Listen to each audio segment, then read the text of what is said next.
Oh, I'm so glad you're here. I've been here for a while now without any company other than that monkey over there.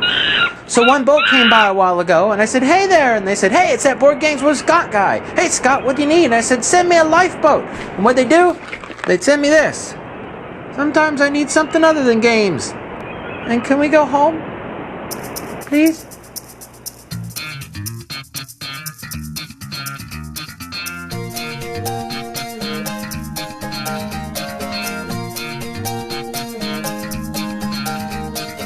Hi there, welcome to Board Games with Scott. This is a regular video series where I take a game, explain it, and briefly review it to help you decide if it's a game you might want to purchase. This week I'm talking about Lifeboats. Lifeboats was recently published by Z-Man Games. It was originally a German game, Rette sich verkan, and was one of my favorite games. I'm very happy that they have republished the game. It's a game for 3 to 6 players, takes an hour or so to play, and it's a game of pure negotiation. You have to try and negotiate with other people to survive. You have to work together with other people. You don't have anything to negotiate with. You can't offer money. You can't offer bribes or any of that stuff. It's really all about how good you are at negotiating, getting people to work with you. But it's lighter than other pure negotiation games like Diplomacy. It's a fluffier game than that.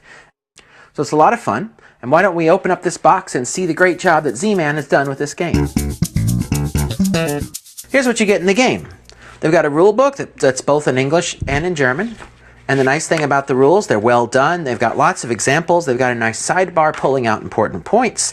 They've got boxes which help you see what's going on, and then nice pictures. Good job on the rule book.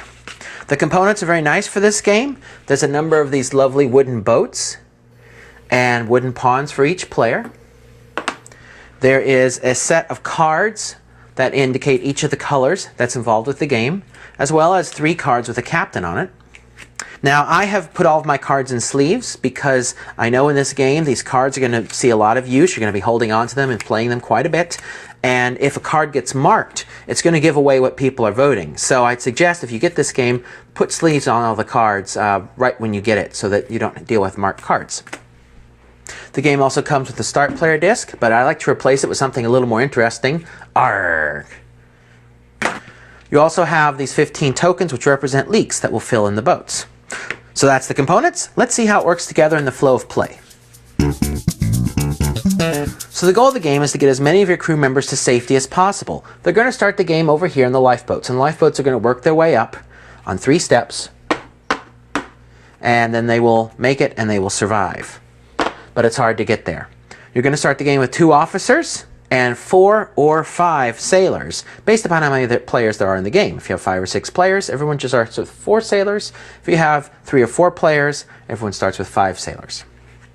Now, what's important to note about the setup is that there are different islands in the game. You have Luxury Island here, where if your officers arrive, they're worth 8 points and your sailors are worth 6. You have Exile Island here, where it's 6 points for your officers and 4 for your sailors. And you have Average Island here, where it's 7 points and 5 points. It's not a big difference between the islands. Usually it's going to come down to whoever got the most up here, but it can make a difference on ties and if the game is close, which islands you ended up on. Now the boats are going to be traveling in a straight line, so you know if the game starts out like this, the white boat is going to be heading up to here. So to start the game, you pick someone to be the start player, and then that person puts their colored boat on the board in the place of their choice, and then everyone else, going in clockwise order, puts down their boat. The black boat doesn't belong to anyone and will go down on the board in an empty spot. After you've placed all the boats, then the start player takes one of their pawns, it can be either a sailor or an officer, and puts it in one of the slots in the boats. It doesn't matter where you're sitting on a boat, all the spaces are the same. So you can put one in there, then the next player will put either a large officer, one of their sailors in a boat, and then the next player puts one in, and etc. And you continue going until everyone has placed all of their pawns in the boats, and then you're ready to play. Now the game has 3 phases, and you're just going to repeat these phases until everyone is off of the boats one way or another. In the first phase, one of the boats is going to get a leak. In the second phase, one of the boats is going to move forward towards shore. And in the third phase, everyone panics. People jump out of boats and change places.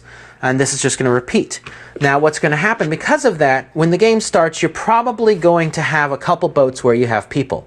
As a strategy note, it's good to try and have several people in a boat for a reason I'll talk about in a little bit. But that's going to change as the game goes on because you're going to have to get out and jump around and change your boats. Now, this game is all about voting. Everything is decided by these cards, is by votes. And what will happen is the first phase, one boat springs a leak. Now, at this point, you begin negotiating. You might say, you know, the yellow and green players don't want this one to spring a leak because it's a pretty safe boat. But the other 4 players may say, hey, let's put a leak there. Other people might argue, hey, let's put a leak in the orange boat. That way someone gets thrown out right away. And this debate goes on. And so you can see here, white and purple and yellow would not want the leak in the orange boat. And so they're going to try and say, no, let's go for the white boat instead, or whatever. They're going to debate back and forth. At that point, everyone chooses a card from their hand. Again, they're going to have one card for each color. So everyone chooses a card and shows it. Whichever boat gets the most votes springs a leak. Now let's say it was the orange boat. What you then have to do is you have to take a leak marker and you have to put it somewhere in the boat. Now, if you vote on a boat that has a space, then the leak marker just goes in the space. It doesn't hurt anything. However, if there's no space for it, someone goes overboard. And at that point, the people on the boat have to vote who gets thrown off. Now, this is where the officers and the sailors come into play. Officers are worth 2 points in this vote, and each sailor is worth 1 point. So the only 3 people, if this were the boat, the only 3 people that would be involved would be yellow, purple, and white. White has 3 sailors, so white's going to have 3 votes. Purple has 2 votes, yellow has 1. And now the negotiating begins. So the yellow player might say, hey, white, I'll vote with you, and we'll throw out purple. Purple player says, hey, that's not fair, but doesn't have much they can do. So then they will vote, these 3 players will vote, and let's say that white played a purple card, so that's 3 votes for purple, and yellow played a purple card, that's 4 votes for purple. Purple might play yellow, that'd be 2 votes for yellow, so the vote would be 4 for purple, 2 for yellow. Purple loses. In this case, it doesn't matter because they're both sailors, but if purple had a sailor and an officer in the boat, then the sailor goes overboard first. The officer will go overboard only if there are no sailors around. Just like life. And then they drop in a disc, so now there's a leak in that boat. Now before we go on, I want to talk about a couple special things that can happen during the votes. The first are the captains. Every player has 3 captain cards. 3 times during the game, you can play your captain card if you're voting. And if you play the captain card, you decide the outcome. If more than one person plays the captain card, however, they're all thrown out. And this becomes a psychological game. Are you going to captain? Am I going to captain? What's going to go on here? So sometimes the captain cards are thrown out and one person is left voting and that person is the winner. You only have 3 of these for the game, and after you use each one, it's discarded, even if it wasn't any good, if it got canceled out by someone else. So you'll use them wisely. What tends to happen in the game is people hang on to them till the end, and then they're all canceling each other out. So you want to use these throughout the game to benefit yourself. The other thing that can happen during the vote is the start player. The person who has the start player disc, let's use the manly one. Arrgh! The person who has the start player marker will break ties. So if there's a tie for a vote at any point, whoever is start player determines of those things that are tied which one wins. In the first phase of the game, a leak develops. The second phase of the game, a boat gets to move forward. This is the good part. So you then have a vote. Again, we debate, we argue, we might say, well, you know, the black boat looks great. There's 3 of us on there. Yeah, let's all work together. At this point, everyone gets 1 vote. The only time the officers come into play is when you're voting to throw someone overboard. So at this point, we're back to 1 vote for each player. You argue, you debate, you show, you see who wins, you move that boat forward. Everyone else says bad words. Again, if you played a captain, you would decide which boat moved forward. If there was a tie, the start player, would get to decide who gets to go up of the tied players. Now the third phase of the game is the panic phase, and this one's a little weird. What's going to happen in the panic phase is that everyone doesn't like the boat they're on, so they're going to want to get off. Each player, starting with the start player, has to choose someone to jump off a boat. So what you'll do is that the start player will look at the boats and they'll say, well, you know, the green player might say, I don't like the looks of this boat, I'm outnumbered, so the green player might jump off. When you jump off, you put your pawn behind the boat. And then we'll say the red player has to go. The red player has these 2 choices. The red player might jump off here. Let's say it was the orange player's turn next. Now the orange player might say this is not a good boat to be on, but if one person has jumped off, no one else can jump off that boat. And that's why you put the pawn that's jumping off behind the boat. As you say, well, no one else can jump off there. So the orange player will have to choose another one. The orange player might choose that. And then the yellow player has to choose someone. The yellow player might say, we'll jump off there. And the white player has to choose someone. So the white might say, well, we'll get out of there. And then purple has to get out. And notice purple is in trouble because the only boat they can get out of is this one. because they have no one there, so they'll have to get out of the good boat. And then, in reverse order, you jump back into a spot in another boat. So purple had to jump out first, so purple then gets the choice of where they want to go. And so they might go over here. Then you go in reverse order around the table. So white, then yellow, then orange, red, and green. So after everyone jumps out, then everyone jumps back in, but in reverse order. So each player will jump back into a boat. Now, one problem is, if the only boat that's left to go into is the one you jumped out of, like here, let's say the yellow boat had sank and these were the only choices there were, then the green pawn would die. Ah! That gets really nasty as the game goes on, and the boats either get up here and are safe and are no longer eligible, or the boats sink. There'll be fewer and fewer boats, and so the jumping out gets very interesting. If it comes to you and you have no one that you can legally jump out of a boat, then you don't have to jump anyone out and you're skipped.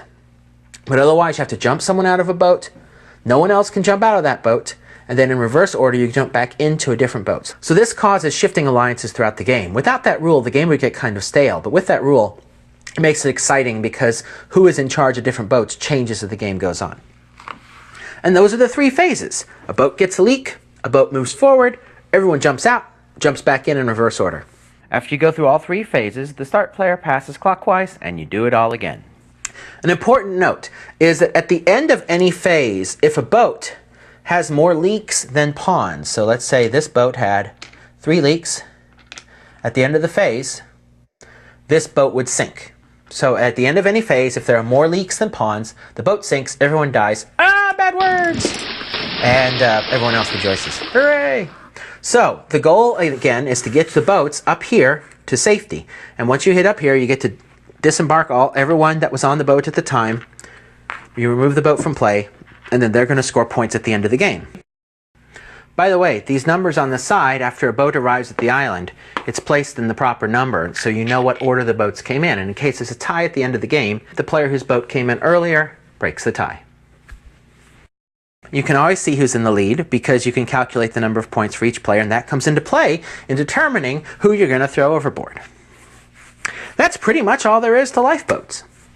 One note before we go on, this is a remake of this game, right, to Khan, which has been one of my top 10 games for a long time. And with this game, instead of using cards, you had little voting wheels. So if you ever see this game, it's pretty much the same, except you have a wheel to cast your votes. The other big difference is it has the stick. The stick belongs to the start player, and in this version, it's specific in that the start player calls the vote.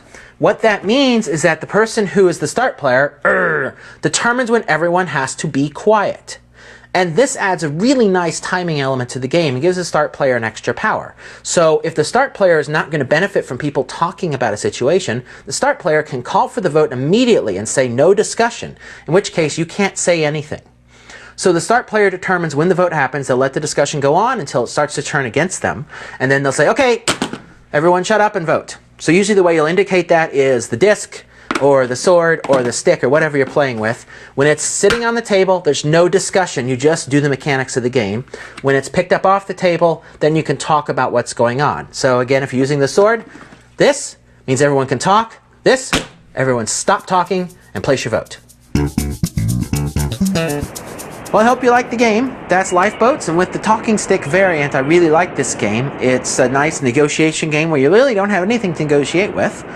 I understand why some people might not like this game. You have to make alliances, break the alliances, work together with people for a while. It's kind of like the TV show Survivor, and you're trying to get as many of your guys to the island as possible. But as you start to get guys on the islands, people notice that you're the leader, and so they'll come and pick on you at that point. So you have to deal with that. But all that said, I really like the game. I give it an A with the stick variant. Without the stick, probably an A-, but the stick adds a nice dimension to this game, a nice little level of strategy. I'd suggest you try it with that. So with that, maybe we can get on your boat and get out of here so we can go play Lifeboats with some more people. Thanks a lot, and I'll talk to you another week here on Board Games with Scott. Bye-bye. Now, where'd that pirate go?